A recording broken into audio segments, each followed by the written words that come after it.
کو قابو میں رکھنا تھا، ٹھیک ہے، اور نواز شریف کو آپ وزیر اعظم لنگڑا لولا بنانا چاہتے تھے، ٹھیک ہے، لیکن مسئلہ یہ ہو گیا کہ آزاد اتنی بڑی تعداد میں جیت گئے خیبر پختونخوا سے کہ جو پلان تھا وہ چوپٹ ہو گیا، اور چوپٹ ہی نہیں ہوا بلکہ international national media social media میں بڑی ہرزہ سرائی ہو رہی ہے۔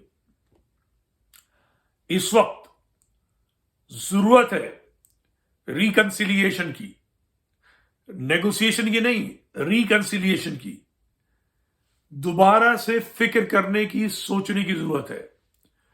جو فوجی افسران ہیں، اعلی حکام جو ہیں، جرنیل جو ہیں، ان کے لیے ضروری ہے کہ وہ اب اپنے متعلق سوچیں کہ وہ خود کہاں آ کر کھڑے ہو گئے۔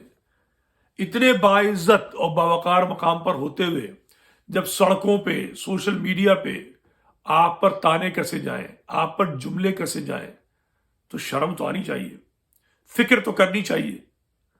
ہم جیسے معمولی لوگ کیا مشورہ دیں گے؟ نہ پدی کا شوربہ، مگر صاف نظر آ رہا ہے کہ عمران خان وہ چٹان ہے کہ جس کو آپ توڑ نہیں پا رہے عمران خان کو آپ۔ اور عمران خان جتنا وقت گزر رہا ہے، ایک ایسی اس نے ہیٹ ڈیولپ کر دی ہے پاکستان میں، جس کی بھاپ سے عمران خان کا جو غبارہ ہے اس میں ہوا بھر رہی ہے، بھرتی جا رہی ہے۔ اور اگر اس گرم ہوا والے غبارے میں اتنی ہوا بھر گئی کہ جو آپ نے اس کو روکا ہوا ہے، اپنی بندشوں سے روک رکھا ہے، یہ بندشیں ٹوٹ جائیں، اور جب یہ بلند ہوگا تو اس کی بلندی کہاں تک پہنچے گی اس کا آپ اندازہ نہیں کر سکتے۔ صاف نظر آ رہا ہے کہ یہ حکومتیں وغیرہ نہیں بن پائیں گی۔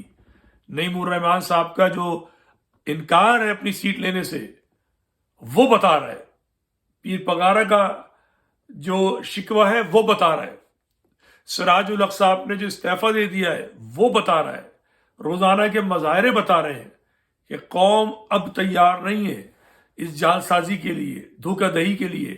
آپ کو اس مسئلے کا حل نکالنا ہوگا۔ 45 جو فارم ہے اس کے مطابق سیٹیں الاٹ کرنی ہوں گی، اور عمران خان کے جو مطالبات ہیں ان کو پورا کرنا ہوگا، عمران خان کے حوالے اقتدار کرنا ہوگا۔ عمران خان کی پارٹی نے 2/3 اکثریت لی ہے، اس کو وہ اکثریت دینی ہوگی، اور اگر آپ نہیں دیں گے تو حالات خراب ہو سکتے ہیں۔ حالات خراب کا مقصد ہے پاکستان کو نقصان ہو سکتا ہے، تو یہ سوچنا ہوگا۔ بہرحال ہر لمحے، ہر دن، ہر وقت کوئی نئی صورتحال ڈیولپ ہو رہی ہے۔ آج کی جو صورتحال ہے، نعیم الرحمان صاحب کا اپنی سیٹوں کے انکار کرنا ایک بہت بڑا فیصلہ ہے، اور اس کے دور رس نتائج ہوں گے۔ اس سے بڑی انکریجمنٹ ملے گی سیاستدانوں کو سچ بولنے کی۔ جو لوگ لوٹا بننا چاہتے ہیں وہ لوٹے نہیں بنیں گے۔ جو لوگوں کو غلط الیکٹ کیا گیا، ہو سکتا ہے ان میں سے مزید لوگ آگے آئیں، اور خاص طور پر وہ لوگ جو جعلی جیت پر اپنے نشان پتنگ کے ساتھ شہر کراچی کے برج پر یہ آویزہ کر رہے ہیں کہ حافظ صاحب شکریہ۔ وہ شکریہ نہیں ہے، وہ حافظ صاحب کے گال پہ تھپڑ ہے۔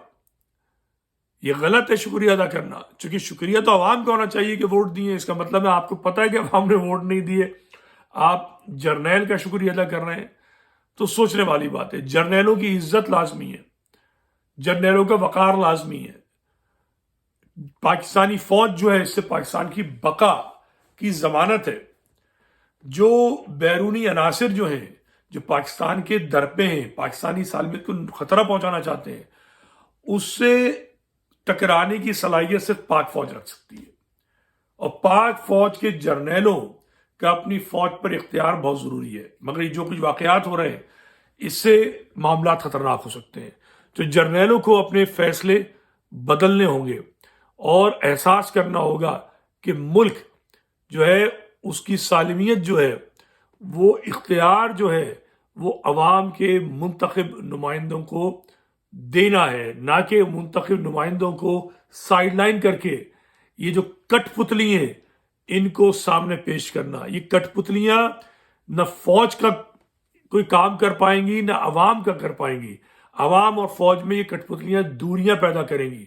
عوام اور فوج کو ایک ہونا ہوگا. عمران خان اور فوج کی ایک لائن دوبارہ سے مرتب کرنی ہوگی. بس یہی سی بات ہے. خدا حافظ.